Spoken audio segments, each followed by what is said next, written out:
Friends, તમારા સૌનું અમારી ચેનલમાં સ્વાગત છે। તો આજે આપણે બનાવવાના છે કાજુ મસાલાનું શાક।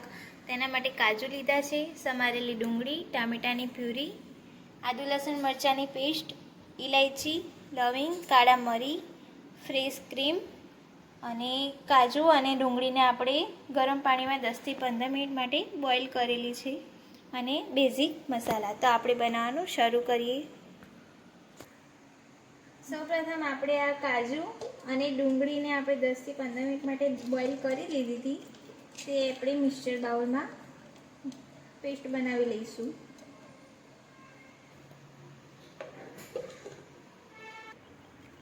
તો આપણી આ પેસ્ટ તૈયાર છે, તેને કટકામાં કાઢી લઈશું।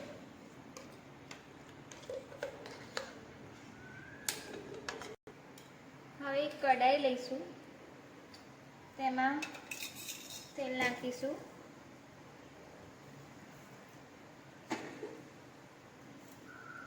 ને કાજુ છે તે તેલમાં આપણે ફ્રાય કરી લઈશું।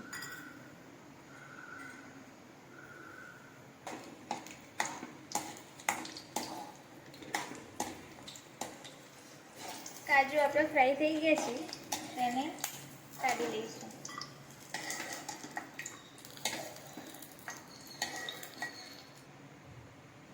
હવે આપણે શાકનો વઘાર કરીશું। તેના માટે તેલમાં જીરું નાખીશું, હિંગ નાખીશું, ઇલાયચી, લવિંગ અને મરી નાખીશું।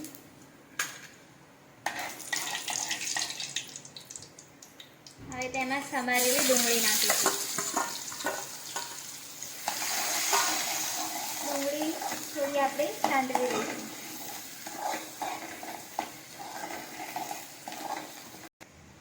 ડુંગળી આપણી સંતરાઈ ગઈ છે, તેમાં આદુ લસણ અને મરચાંની પેસ્ટ છે તે નાખીશું અને મિક્સ કરી લઈશું।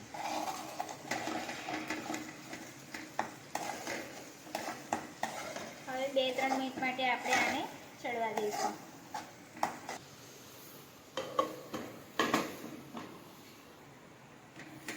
હવે આપણી ડુંગળીને બધું સંતરાઈને ચડી ગઈ છે, તેમાં ટામેટાની પ્યુરી નાખીશું,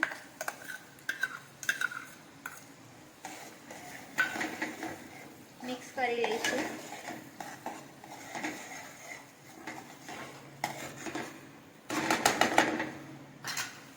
હવે તેમાં આપણા મસાલા કરીશું। હળદર નાખીશું, લાલ મરચું પાવડર ને સ્વાદ પ્રમાણે મીઠું નાખીશું ને મિક્સ કરી લઈશું।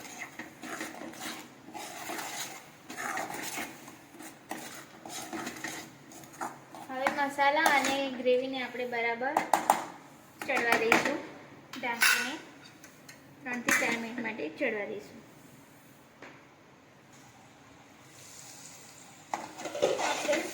ગ્રેવી અને મસાલો બરાબર સરસ ચડી ગયા છે। હવે તેમાં કાજુની પેસ્ટ જે બનાવી હતી આપણે તે નાખીશું।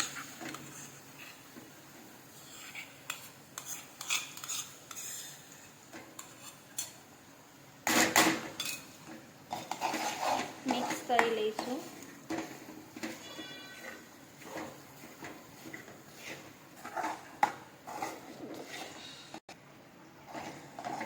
કાજુની પેસ્ટ છે તેને આપણે 2-3 મિનિટ માટે ચડવી લઈશું। કાજુની પેસ્ટ આપણે સરસ ચડી ગઈ છે અને તમે જોઈ શકો છો તેલ પણ છૂટું પડી ગયું છે। હવે તેમાં આપણે ગરમ પાણી થોડું એડ કરીશું। આ ગ્રેવીમાં આપણે ગરમ પાણી જ નાખીશું।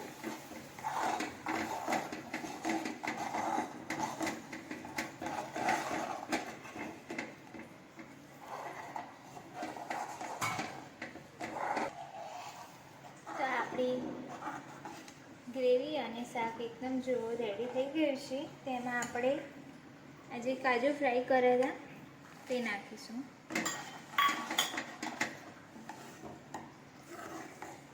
રીતે કાજુ મસાલાનું શાક બનાવશો તો એકદમ ઢાબા જેવું જ આપણને સ્વાદ લાગશે. તમે ઘરે જરૂર ટ્રાય કરજો. હવે આપણે છેલ્લે તેમાં ફ્રેશ આપણે જે ક્રીમ આવે છે તે નાખીશું અને મિક્સ કરી લઈશું ક્રીમને.